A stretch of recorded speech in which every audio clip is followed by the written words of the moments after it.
The clock on Maya's dashboard read 11:42 p.m. as she drove home from the hospital. Her eyes burned from 12 straight hours of focusing on tiny bodies under bright lights. As one of the few black female pediatric surgeons at Riverside Memorial, Maya had spent her day saving a 5-year-old boy who had fallen from a third-story window. The surgery had been touch and go, but she'd pulled him through. Now all she wanted was a hot shower in her own bed. The flash of red and blue lights in her rearview mirror cut through her thoughts. Maya checked her speed, 5 under the limit, and signaled to pull over to the curb. She reached for her purse on the passenger seat and set it on her lap, fishing out her wallet with her license inside. Her stomach tightened, a familiar knot of anxiety she always felt during traffic stops despite having done nothing wrong. "Stay calm," she whispered to herself, rolling down her window. She placed both hands on the steering wheel where they could be seen. The cool night air rushed in as she waited. Heavy footsteps approached. A flashlight beam swept across her face, making her squint. "License and registration," a voice demanded without introduction. Officer Daniels, his nameplate caught the light as he leaned down, was a white man with a crew cut and a face set in stone. Maya noticed he kept his right hand resting on his holstered gun. "Good evening, officer," Maya said, her voice steady and polite. "My registration is in the glove compartment. I'm going to reach for it now, okay?" The officer didn't respond, just stared at her with narrow eyes. Maya moved slowly, opening the glove box and retrieving the document with deliberate care. She handed both items to the officer, who snatched them from her hand. "Do you know why I pulled you over tonight?" he asked, scanning her license with his flashlight. "No, sir, I don't," Maya replied. "Was I speeding?" Officer Daniels ignored her question. "Where are you coming from at this hour?" "The hospital. I'm a surgeon there. Just finished a long shift." The officer's eyes flicked from her face to her scrubs visible under her open coat. His expression didn't change.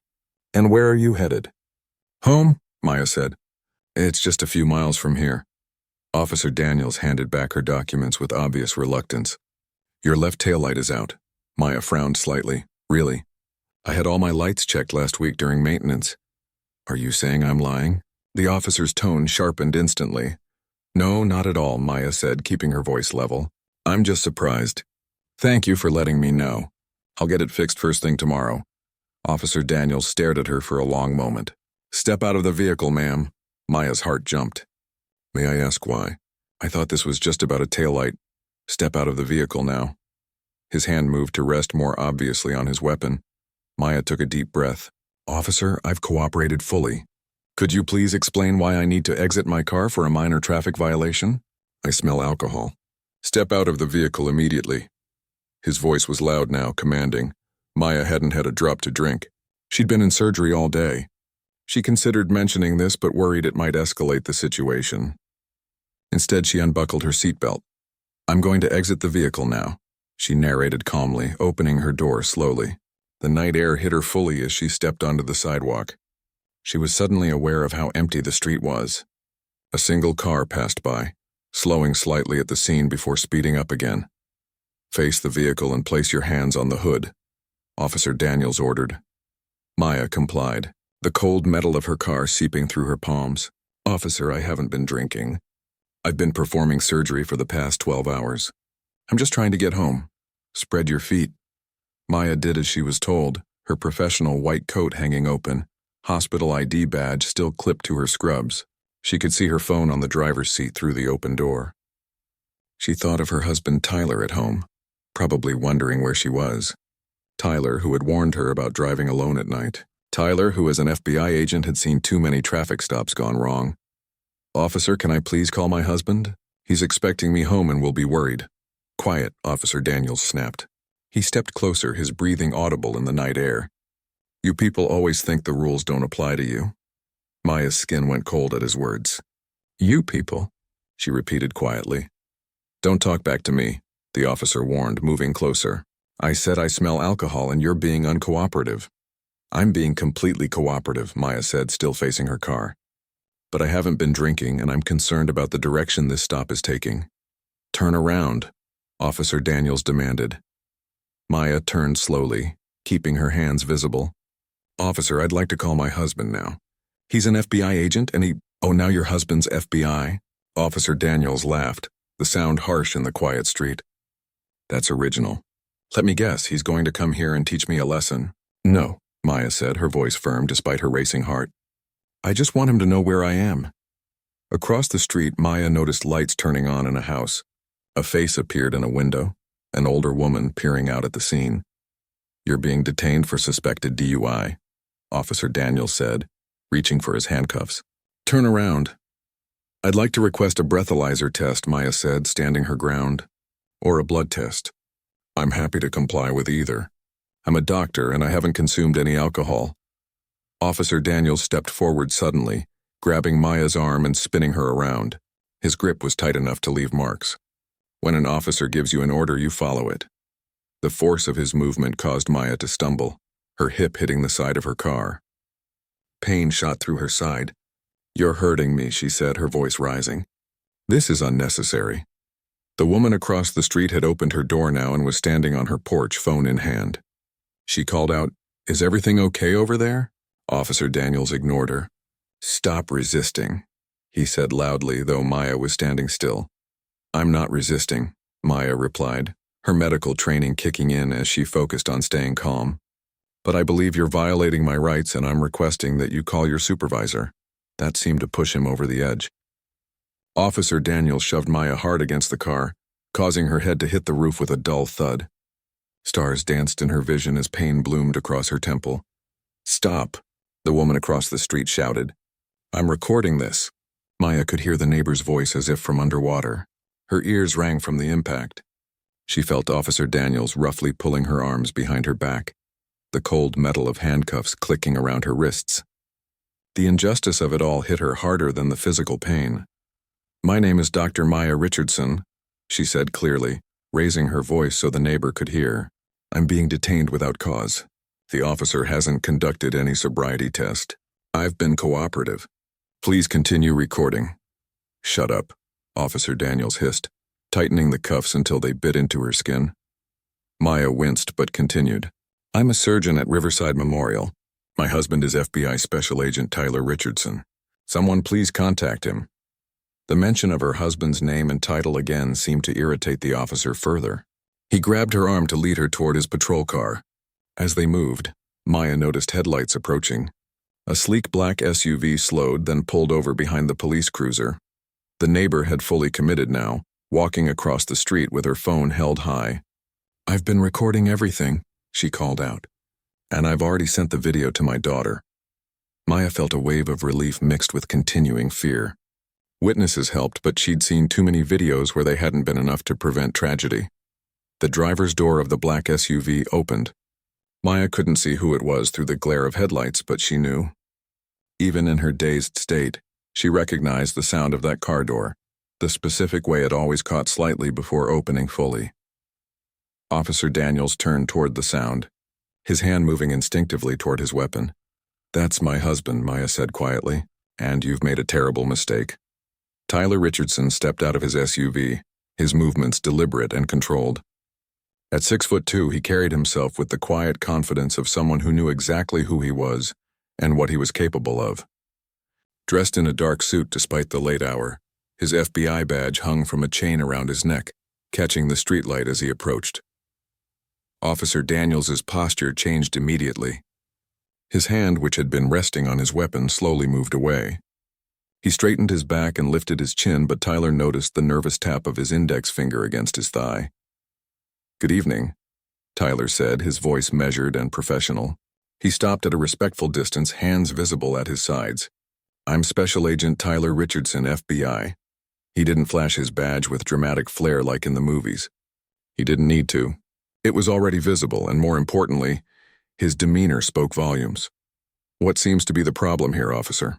Tyler asked, his eyes moving from Officer Daniels to Maya and back again. His expression betrayed nothing when he saw his wife handcuffed, though the small muscle jumping in his jaw told a different story to anyone who knew him well. This is a police matter, Officer Daniels said, his voice higher than before. I'm conducting a DUI stop. The neighbor who had been recording spoke up. That's not true. She wasn't drunk. He just started roughing her up for no reason. I saw the whole thing. Tyler acknowledged the woman with a nod, but kept his focus on the officer. My wife is a surgeon who just finished a 12-hour shift saving lives. She doesn't drink and certainly not before driving. His tone remained conversational, but each word carried weight. I'd appreciate it if you'd remove those handcuffs while we sort this out. Officer Daniels hesitated. She was uncooperative, and I have it all on video. The neighbor called out, waving her phone. By now, a few more residents had emerged from nearby homes drawn by the commotion. Small clusters of people stood on porches and sidewalks, watching the scene unfold. Mrs. Patel, thank you for your concern, Tyler said to the neighbor, recognizing her from community meetings. Would you mind staying right there with your phone? It could be important later. Mrs. Patel nodded firmly. I'm not going anywhere. Tyler returned his attention to Officer Daniels. Now about those handcuffs? The officer's face had grown increasingly pale. He glanced at the growing audience, then back at Tyler's badge. I was following protocol for a suspected DUI. Then you conducted a field sobriety test? Tyler asked, knowing the answer. Officer Daniels' silence was telling. Or perhaps you used a breathalyzer, Tyler continued. When no answer came, he nodded slowly. I see. So you handcuffed a respected doctor based on what evidence exactly? Maya spoke up for the first time since Tyler arrived. He claimed he smelled alcohol, Tyler, when I questioned why I needed to exit my vehicle for a supposedly broken taillight. Tyler raised an eyebrow. A broken taillight? He walked calmly to the back of Maya's car, Officer Daniels following a few steps behind. Both taillights appear to be functioning perfectly. He pulled out his phone and took several pictures of the fully operational taillights. The red glow was clear and bright against the dark street. Then he returned to where Maya stood, still handcuffed. Officer Daniels, I'll ask one more time. Please remove the handcuffs from my wife. A new set of headlights approached and a police supervisor's vehicle pulled up to the scene. An older officer with captain's bars on his uniform stepped out, surveying the situation with a frown. Captain Rivera, Officer Daniels said, relief evident in his voice. This man is interfering with... That man is FBI Special Agent Richardson, Captain Rivera said, recognition crossing his features. He and Tyler had worked together on a joint task force the previous year. What's going on here, Daniels? Before the officer could answer, Mrs. Patel called out from across the street. I have it all on video, Captain. That officer was hurting Dr. Richardson for no reason. Captain Rivera's expression darkened as he took in the scene. Maya in handcuffs. The gathering neighbors, Mrs. Patel with her phone held high, and Tyler's carefully controlled demeanor. Take those cuffs off Dr. Richardson immediately, Captain Rivera ordered. Officer Daniels fumbled with the keys. His earlier confidence evaporated. As he unlocked the cuffs, Maya winced. The metal had left angry red marks on her wrists. Tyler was at her side in an instant. Are you okay? He asked quietly, gently examining the bruises forming on her arms. My head hurts, Maya admitted. He pushed me against the car. Tyler's expression hardened, but his touch remained gentle as he carefully examined the side of her head. You might have a concussion. We should get you checked out. Captain Rivera approached them. Dr. Richardson, I want to personally apologize for this incident. Rest assured there will be a full investigation. Thank you, Captain, Maya said, rubbing her wrists. But this isn't just about me. If this is how Officer Daniels conducts traffic stops when people are recording... She let the implication hang in the air. Tyler nodded. Captain, I'd like to formally request all body camera footage from tonight, and I'm sure you'll want to take statements from the witnesses. Officer Daniels stood off to the side, staring at the ground. The reality of the situation was clearly sinking in. His routine traffic stop had turned into a potential career-ending incident. Daniels, wait in your vehicle, Captain Rivera ordered. When the officer had gone, he turned back to Tyler and Maya. I've known you both through community events. This isn't the kind of policing I stand for. I'd like your statements while everything is fresh. More police cars had arrived, and officers were speaking to the neighbors who had witnessed the incident. Mrs. Patel was showing her recording to another officer, gesturing animatedly as she described what she'd seen. Maya leaned against her car, suddenly exhausted. The adrenaline was wearing off, leaving her shaky. Tyler, I just want to go home. Soon, Tyler promised. But we need to document everything properly. He turned to Captain Rivera. Maya needs medical attention first. That head injury needs to be evaluated. Captain Rivera nodded. Of course. I can have an ambulance here in minutes. No need, Tyler said. I'll take her to the emergency room myself. But I want everything documented before we leave. As another officer approached with a camera to photograph Maya's injuries, she closed her eyes briefly. This isn't how I imagine my night going. Tyler squeezed her hand. I know, but you did everything right. You stayed calm, you clearly stated what was happening, and you made sure people were recording. I was scared, she admitted quietly, so only he could hear. When he grabbed me, all I could think about were the cases you've worked on. Tyler's jaw tightened. This ends tonight. Not just for us, but for everyone in this community. For the next 30 minutes, statements were taken, photos were collected, and body camera footage was requested. Captain Rivera personally assured them that Officer Daniels would be placed on administrative leave, pending a full investigation. Mrs. Patel approached before they left, her phone clutched tightly in her hand. Dr. Richardson, I sent the video to my daughter's cloud account so they can't make it disappear. You let me know if you need it. Maya smiled tiredly. Thank you, Mrs. Patel. You being here made all the difference. I couldn't just watch, the older woman said firmly. Not when I saw how he was treating you. My husband and I have lived in this neighborhood for 30 years. We look out for each other here. As they prepared to leave, Maya noticed Officer Daniels sitting in his patrol car, his face illuminated by the harsh interior light. He was staring straight ahead, his career and reputation crumbling around him. For a moment, she felt a flicker of pity, quickly replaced by resolve. This wasn't about vengeance. It was about accountability and ensuring no one else would experience what she had tonight. Tyler helped Maya into his SUV, careful of her injuries. Hospital first, then home, he said, brushing a gentle kiss against her forehead. How's your patient? The boy from the window fall. Even through her exhaustion and pain, Maya smiled. He's going to make it. Touch and go for a while, but he's strong. Just like his doctor, Tyler said, closing her door and walking around to the driver's side. As they drove away from the scene, Maya looked back at the gathering of police officers, neighbors, and onlookers. Something had changed tonight, not just for her and Tyler, but for their community. In the face of injustice, people had stood up, spoken out, and demanded better. Tomorrow would bring paperwork, medical examinations, and the beginning of a long process. But tonight, as they headed to the hospital, Maya felt a strange mixture of exhaustion and hope. The system had failed her initially, but then because of witnesses, evidence, and Tyler's timely arrival, it had begun to correct itself. You know this isn't over, she said quietly as they stopped at a red light. Tyler reached across the center console and took her hand. No, he agreed, but whatever comes next, we'll face it together, and we'll make it count. The emergency room buzzed with its usual late-night activity. Nurses moved with practiced efficiency between curtained areas, the squeak of their shoes against the polished floor creating a rhythm that Maya normally found comforting. Tonight, sitting on the edge of an examination table as a doctor she'd worked with many times checked her pupils, she felt like a stranger in her own hospital. You know the drill. Maya, follow my finger, Dr. Peng said, moving her index finger slowly from side to side. Maya tracked the movement without difficulty. Any nausea? Dizziness? Slight headache, but no dizziness, Maya replied. I don't think it's a concussion. Just a bump. Dr. Peng's mouth tightened slightly as she examined the bruise forming on Maya's temple. And these marks on your wrists? Your arms? Maya glanced at Tyler, who stood silently by the wall, his face unreadable to anyone who didn't know him well. But Maya recognized the controlled anger in the set of his shoulders. From the handcuffs, she said simply, and when the officer grabbed me, Dr. Peng nodded, making notes in the electronic chart. I'm documenting everything with photos. Do you want to file a formal? Yes, Tyler said from his position by the wall. We're filing everything.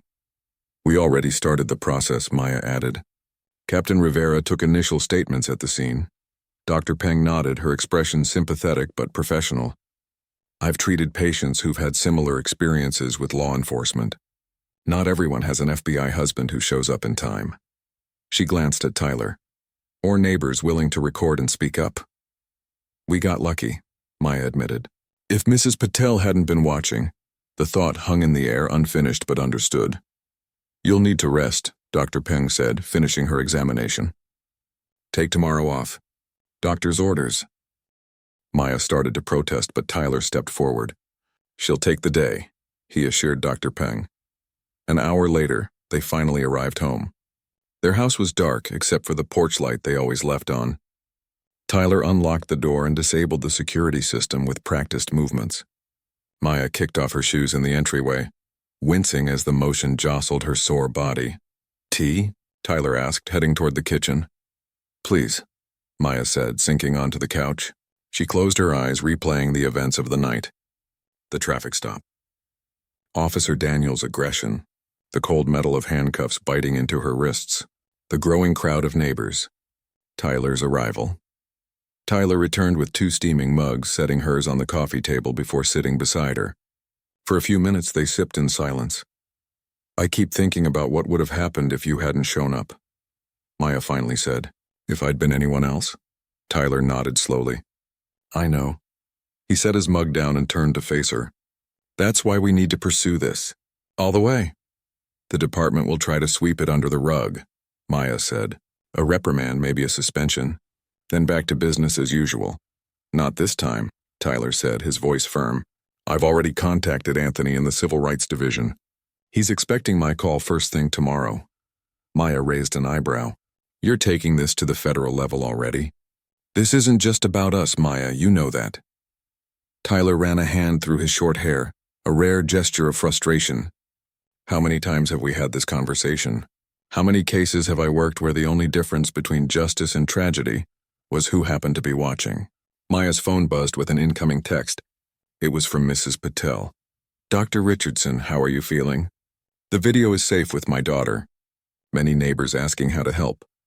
As Maya typed a grateful response, Tyler's phone rang. He checked the screen. "It's Director Harmon." Maya's eyes widened slightly. The head of the local FBI field office calling at nearly 2 a.m. could only mean one thing. Word had traveled fast. Tyler answered, his responses short and professional. "Yes, sir." "No, she's been examined. Minor injuries, fortunately."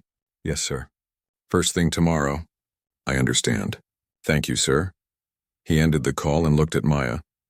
"The director sends his personal regards, and he's authorized me to open a preliminary investigation into potential civil rights violations by Officer Daniels." "That was fast," Maya said. "Apparently Mrs. Patel's video is already making rounds within the department. Captain Rivera sent it up his chain of command immediately." Maya's phone buzzed again. A text from Dr. Peng. "Maya, hospital administration has been notified about tonight's incident. They're issuing a statement of support for you tomorrow. Take care of yourself." "It's starting," Maya said quietly, showing Tyler the message. The next morning came too quickly. Maya woke to find Tyler already dressed and on the phone in their home office, his voice carrying down the hallway. She moved slowly, her body stiff and sore from the previous night's ordeal. In the bathroom mirror, she examined the bruise on her temple, now a deep purple against her brown skin. By the time she made it to the kitchen, Tyler was ending another call. "That was Anthony," he said. "He's expediting the request for all records related to Daniels's previous traffic stops and arrests." Maya nodded, pouring herself coffee. "Looking for patterns, exactly. And we're not the only ones." Tyler showed her his tablet open to a local news site. The headline made her catch her breath. "FBI investigating officer after doctor's violent traffic stop. Community leaders demand action." Below was a still image from Mrs. Patel's video, showing Maya handcuffed while Officer Daniels stood nearby. Tyler's figure was partially visible at the edge of the frame. "They're not using our names," Maya noted with relief. "Mrs. Patel's daughter is a lawyer," Tyler said with a small smile. She released the video but insisted on privacy protections. Maya scrolled through the article, stopping at a quote from Captain Rivera. "This incident does not reflect the values or training of our department. We are cooperating fully with all investigations and are committed to transparency and accountability."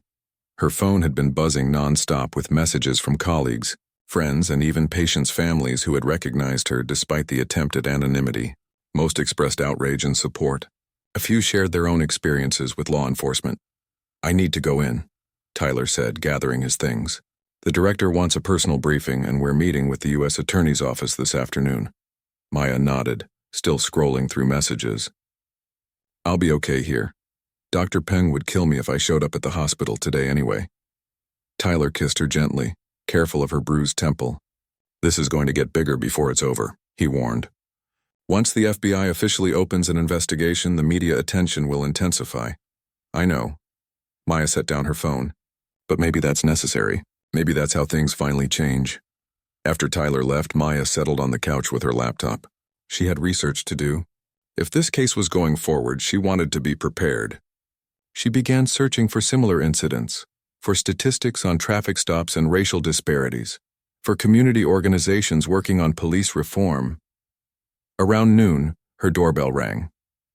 Maya approached cautiously, checking through the peephole before opening the door. Mrs. Patel stood on her porch holding a covered dish. Behind her were 3 other neighbors from their street. "We brought lunch," Mrs. Patel announced. "And we want to talk about forming a community watch program." Maya opened the door wider. "Please, come in." As they settled around her dining room table, sharing food and ideas, Maya felt something unexpected. Hope. In the midst of trauma came connection. In the face of injustice, community. Her phone buzzed with a text from Tyler. "Meeting with director finished. Full investigation approved. This goes beyond Daniels now. How are you feeling?" Maya glanced at her neighbors. Mrs. Patel passionately explaining her idea for documenting police interactions. Mr. Chen suggesting a community legal fund. The Johnsons taking notes and adding contact information to a growing list. She typed back, "I'm not alone. That makes all the difference." Later that afternoon, Captain Rivera called personally. Officer Daniels had been placed on administrative leave, pending the outcome of the investigation. Internal Affairs was reviewing all of his traffic stops from the past 3 years. The department was implementing an immediate review of its training procedures.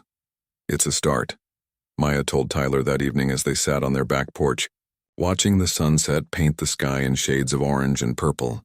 "But it's just one department, one officer." Tyler nodded, his hand finding hers. "True change happens slowly, then all at once. Sometimes it takes a catalyst." Maya thought about the growing folder of emails in her inbox, messages from other doctors who'd experienced similar situations, from community organizations asking her to speak at events, from local politicians seeking meetings. "I never wanted to be that catalyst," she said softly. "Few people do," Tyler replied, "but you handled it with the same grace and strength you bring to everything else." He paused. "The question is, what do you want to happen next?" Maya watched as the last sliver of sun disappeared below the horizon, leaving behind a sky in transition. Not quite day, not quite night. "A moment of change. Justice," she said finally. "Not just for me, but for everyone who didn't have a witness recording, or a spouse who arrived in time." She turned to face Tyler. "And then when this case is finished, I want to help make sure fewer people need that luck in the first place." Tyler nodded, understanding in his eyes. "Then that's what we'll do. Together." As darkness settled fully around them, Maya felt the weight of the past 24 hours. The fear, the pain, the uncertainty, but also the strength of purpose that had emerged from it all. Whatever came next, she was ready to face it. 3 weeks had passed since the night of the traffic stop. The bruise on Maya's temple had faded to a yellowish smudge, barely visible unless you knew to look for it. The marks on her wrists were gone completely, but the impact of that night continued to ripple outward in ways neither Maya nor Tyler could have predicted. Maya sat in a small conference room at the Federal Building downtown, a cup of untouched coffee cooling in front of her. Across the table, Anthony Williams, the lead attorney from the Civil Rights Division, reviewed his notes one last time before looking up. "Dr. Richardson, are you sure you want to go through with this?" he asked. "Once we file federal charges, there's no going back. Your life will be under a microscope."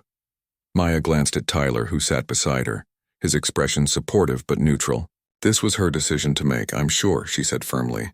"The evidence speaks for itself." Anthony nodded, closing his folder. "It certainly does.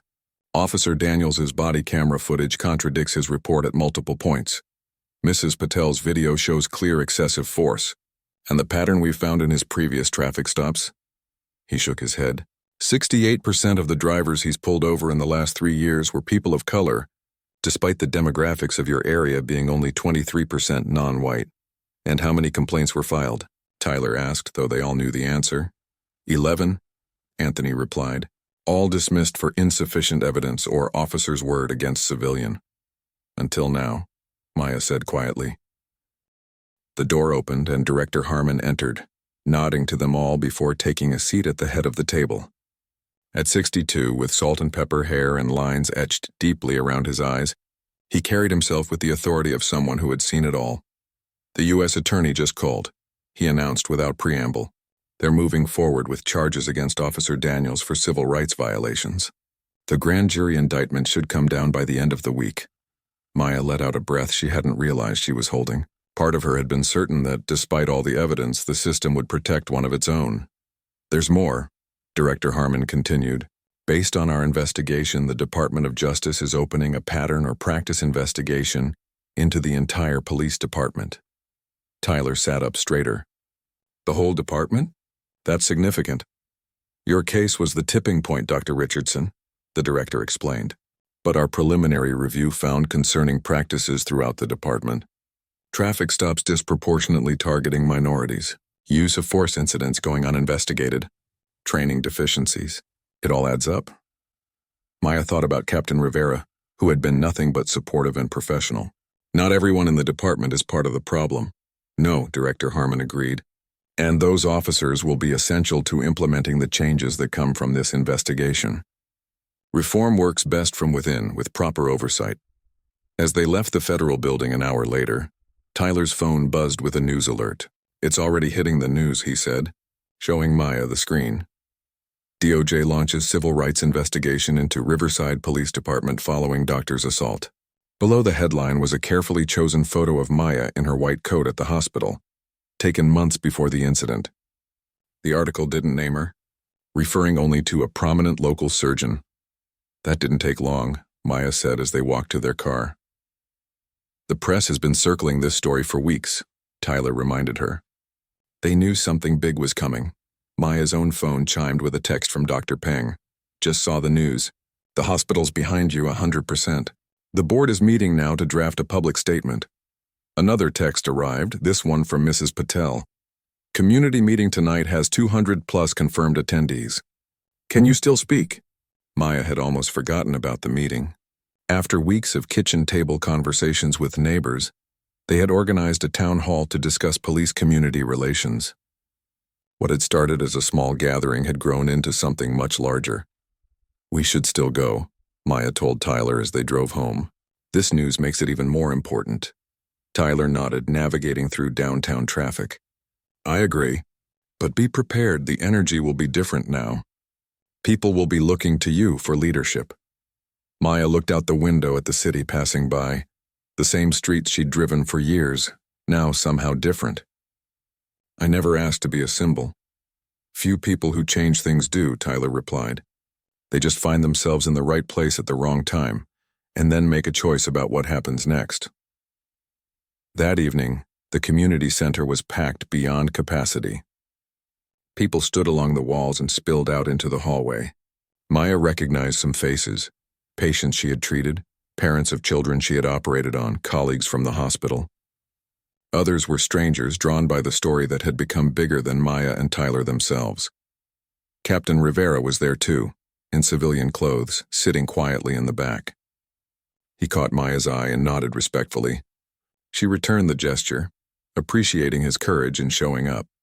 Mrs. Patel took the stage first, introducing Maya with a passion that brought the room to its feet. As Maya approached the microphone, the applause was deafening. She waited for it to subside before speaking. Thank you all for coming, she began, her voice steady. 3 weeks ago, I was driving home from a long shift at the hospital when I was pulled over. What happened next changed my life. But this isn't just my story.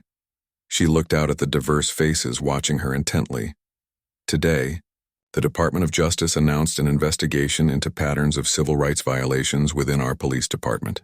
This is significant, but it's only the beginning. Real change happens not just in courtrooms and government offices, but in communities like ours. From the back of the room, a voice called out, "What about Officer Daniels? Is he going to jail?" Maya took a deep breath. Officer Daniels has been charged with federal civil rights violations. He'll have his day in court as he should, but focusing only on one officer misses the larger point. This isn't about revenge. It's about making sure what happened to me doesn't happen to anyone else. For the next hour, people shared their own experiences, some heartbreaking, others hopeful. An older black man described teaching his grandsons how to behave during traffic stops. A young Latina woman talked about her brother, unjustly arrested and still fighting to clear his record. A white college student admitted she had never worried about police interactions until she saw Maya's story on the news. Captain Rivera eventually stood up, his presence creating a momentary hush. "I'm not here officially," he said. "I'm here as someone who believes in doing the right thing. Our department has problems that need to be fixed. I want to be part of the solution, and I know many officers who feel the same way." His words were met with a mixture of applause and skeptical murmurs, but Maya appreciated his willingness to listen. As the meeting concluded, people crowded around Maya, sharing words of support, asking how they could help, offering to join the newly formed community oversight committee that Mrs. Patel had proposed. Tyler stood nearby, giving Maya space while keeping a watchful eye on the crowd. When a local reporter approached, notepad in hand, he stepped closer. "Dr. Richardson, do you have a statement about the federal investigation?" the reporter asked. Maya thought carefully before answering. "Justice is a process, not a single moment. Today's announcement is one step on a longer journey that our entire community needs to take together." Later that night, exhausted but fulfilled, Maya and Tyler sat on their porch swing, the gentle creaking a soothing counterpoint to the intensity of the day. "You were amazing tonight," Tyler said, his arm around her shoulders. "The way you brought everyone together, even Rivera." Maya leaned against him, watching the stars appear one by one in the darkening sky. "I realized something today. What happened to me was terrible, but it's given me a platform I never had before. People are listening who might never have paid attention otherwise." "That's how change often works," Tyler said. "The question is, what will you do with that platform?" Maya had been thinking about this for days. "I want to create something lasting, a program that brings police and community members together, not just for meetings, but for actual relationship building, training for officers on bias and de-escalation, yes, but also opportunities for community members to understand the challenges officers face." "Building bridges," Tyler nodded. "It won't be easy." "The best things rarely are," Maya said, thinking of her most difficult surgeries, the ones where she had to make impossible decisions in moments that would change lives forever. "But I've never backed down from a challenge before. I'm not about to start now." Her phone buzzed with a news alert. Officer Daniels had just released a statement through his attorney, claiming he was being made a scapegoat for systemic problems. Tyler read the alert over her shoulder. "He's not entirely wrong about the systemic issues," he said thoughtfully, "but it doesn't excuse his actions." Maya put her phone away, refusing to let the moment be stolen. "Tomorrow's problems can wait until tomorrow," she decided. "Tonight I want to celebrate how far we've come in just 3 weeks." Tyler smiled, pulling her closer. "To justice in progress," he said softly. "And to whatever comes next," Maya added, looking up at the stars that had witnessed it all, the injustice of that night, and now the first steps toward healing. Whatever came next, they would face it together with a community behind them that was finally truly awake. 6 months had passed since that fateful night. The seasons had changed, summer heat giving way to autumn crispness. Maya stood at the podium in City Hall looking out at the crowded chamber. Faces both familiar and new looked back at her. Community members, police officers, city officials, and reporters. The tension in the room was palpable, but different from the anger and fear of 6 months ago. Today there was anticipation. "Thank you all for coming," Maya began, her voice steady and clear. 6 months ago I experienced something that changed my life. What began as a routine traffic stop turned into a moment that could have ended tragically. Instead, it became the catalyst for change in our community. She paused, making eye contact with familiar faces in the audience. Mrs. Patel sat in the front row, nodding encouragingly. Captain Rivera, recently promoted to deputy chief, stood along the wall with several officers. And Tyler was there too, watching proudly from the side of the room. "Today I'm honored to announce the official launch of the Bridge program," Maya continued. "This initiative brings together law enforcement and community members to create lasting, meaningful change in how we approach public safety." The room erupted in applause, Maya smiled, remembering the countless meetings, late-night discussions, and sometimes heated debates that had led to this moment. What had begun as a response to her own experience had evolved into something much bigger. The Bridge program has 3 key components, she explained once the applause died down. First, enhanced training for officers on de-escalation, implicit bias and community engagement. Second, a civilian oversight committee with real power to review police practices. And third, community education programs to help residents understand their rights and responsibilities during police interactions. Maya gestured to the people seated behind her. A diverse group, including police officers, community activists, and city officials who had worked together to develop the program. None of this would be possible without collaboration. When we began this journey 6 months ago, there was anger, distrust, and pain on all sides. Finding common ground wasn't easy, but the people in this room proved that when we truly listen to each other, progress is possible. Deputy Chief Rivera stepped forward to join Maya at the podium. His presence alongside her was symbolic, the department and community standing together. What happened to Dr. Richardson was unacceptable, he said firmly. As law enforcement officers, we took an oath to protect and serve. That night, we failed. But from that failure, we've created an opportunity to become better. He turned slightly to address Maya directly. Your courage in pushing for change rather than simply seeking punishment has transformed our department. The easy path would have been anger and division. The harder path, the one you chose, was collaboration and understanding. Maya nodded her thanks, touched by his words. The journey had indeed been difficult. There had been setbacks and resistance. Not everyone in the department had welcomed scrutiny. Not everyone in the community had been willing to trust again. As if reading her thoughts, Rivera continued. Change isn't easy, and it doesn't happen overnight. Some officers resigned rather than adapt to our new standards. Some community members remain skeptical that anything will really change. But the majority on both sides want the same thing: a safe community where everyone is treated with dignity and respect. After Rivera finished, Maya introduced the next speaker, a young police academy graduate who would be part of the first class trained under the new program. Then came Mrs. Patel, representing the Civilian Oversight Committee. One by one, the key players in the Bridge program shared their perspectives, their hopes and their commitments. Throughout it all, Maya found herself reflecting on the journey that had brought them here. The weeks after the incident had been a whirlwind. Officer Daniels had eventually pleaded guilty to federal civil rights charges, receiving a sentence that included prison time, probation, and a permanent ban from working in law enforcement. The Department of Justice investigation had uncovered systemic issues within the department, leading to a consent decree mandating specific reforms. But the legal proceedings had been just one part of the story. The real work happened in community centers, church basements, and school auditoriums, where people from all walks of life came together to have difficult conversations. Maya had spent countless evenings away from the operating room, facilitating discussions between wary police officers and skeptical community members. Tyler had used his FBI expertise to help develop training programs that actually made sense in the field. Mrs. Patel had mobilized her neighbors, creating a grassroots movement that politicians couldn't ignore. And now, Maya said, returning to the podium for the final remarks, I'd like to share something personal. The room quieted, all eyes on her. The night I was pulled over, I was driving home from surgery. I had just saved the life of a little boy who fell from a window.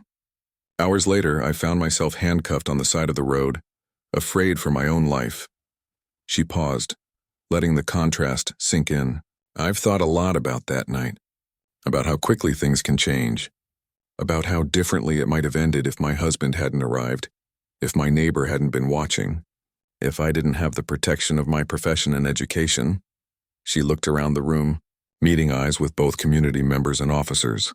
I don't want anyone, civilian or officer, to experience that fear. Police officers should never feel they have to approach every situation as a threat to their safety. Community members should never feel that those sworn to protect them might hurt them instead. The Bridge program won't solve everything overnight, but it's a step toward a community where both sides see each other as human beings first. The press conference ended with Maya, Deputy Chief Rivera, and the mayor signing the official documents establishing the Bridge program. As cameras flashed and reporters called out questions, Maya felt a hand on her shoulder. It was Tyler. You did it, he said quietly, pride evident in his voice. We did it, Maya corrected him. All of us. Later that evening, Maya and Tyler hosted a small gathering at their home for the core group who had made the bridge program possible. Mrs. Patel brought her famous samosas. Deputy Chief Rivera and his wife came with a bottle of champagne. The young academy graduate brought his mother, who hugged Maya tightly and whispered, "Thank you for making sure my son comes home safe every night." As twilight settled over their backyard, conversation and laughter flowed freely. Maya found herself standing slightly apart, watching the unlikely gathering, police and civilians, young and old, people of different races and backgrounds, all breaking bread together. Deputy Chief Rivera approached holding a glass of sparkling water. "Quite a sight, isn't it?" he said, nodding toward the diverse group. "If you'd told me 6 months ago we'd be here." Maya shook her head in wonder. "I've been thinking about that night," Rivera said thoughtfully, "about all the ways it could have gone differently. If your husband hadn't arrived when he did, if Mrs. Patel hadn't been recording, if I hadn't responded personally, if Officer Daniels had made different choices," Maya added. Rivera nodded. "Exactly. So many decision points, so many chances for things to go right or wrong." He looked at her directly. "You know, we've changed our training because of you. Now we talk about decision points, those moments where officers can escalate or de-escalate a situation. We're teaching officers to recognize those moments and make conscious choices. That might be the most important change of all," Maya said. Across the yard, Tyler was deep in conversation with the academy graduate, likely sharing insights from his years of experience. Mrs. Patel was showing Rivera's wife photos of her grandchildren. People who might never have met were connecting as human beings. As the evening wound down and guests began to leave, each person made a point of saying goodbye to Maya. The academy graduate shook her hand formally. "Dr. Richardson, I promise to remember your story every time I pull someone over." Mrs. Patel hugged her warmly. "From neighbors to friends to changemakers," she said with a wink. Deputy Chief Rivera was one of the last to leave. "This is just the beginning," he said. "We have a lot of work ahead." "Yes," Maya agreed. "But now we're doing it together." After everyone had gone, Maya and Tyler sat on their porch swing, the same spot where they had processed the events of that night 6 months ago. "You know what I'm proudest of?" Tyler said, his arm around her shoulders. "You didn't just fight for justice for yourself. You fought for something bigger." Maya leaned against him, watching the stars emerge in the darkening sky. "I kept thinking about that little boy I operated on that night. How I fought for his future. This felt the same somehow." "You're healing more than just bodies now," Tyler observed. Maya smiled, thinking of all the people who had been in their backyard that evening, the unlikely alliances, the new friendships, the bridges being built. "The human body has an amazing capacity to heal itself. Given the right conditions," she said. "Maybe communities do too." A shooting star streaked across the night sky, brief but brilliant. Maya made a silent wish, not for herself, but for the work they had begun. That the bridges they were building would stand strong, even when tested by the inevitable storms to come. "What's next?" Tyler asked, as if reading her thoughts. Maya took a deep breath of the cool evening air. "We keep going. One day at a time, one conversation at a time, one decision point at a time. Together," Tyler said, squeezing her shoulder gently. "Together," Maya agreed, knowing that what they had started would continue long after the headlines faded and the cameras moved on. Real change, lasting change, happened in quiet moments like this, in commitments renewed day after day, in the steady work of building something better than what came before, and that was a future worth fighting for.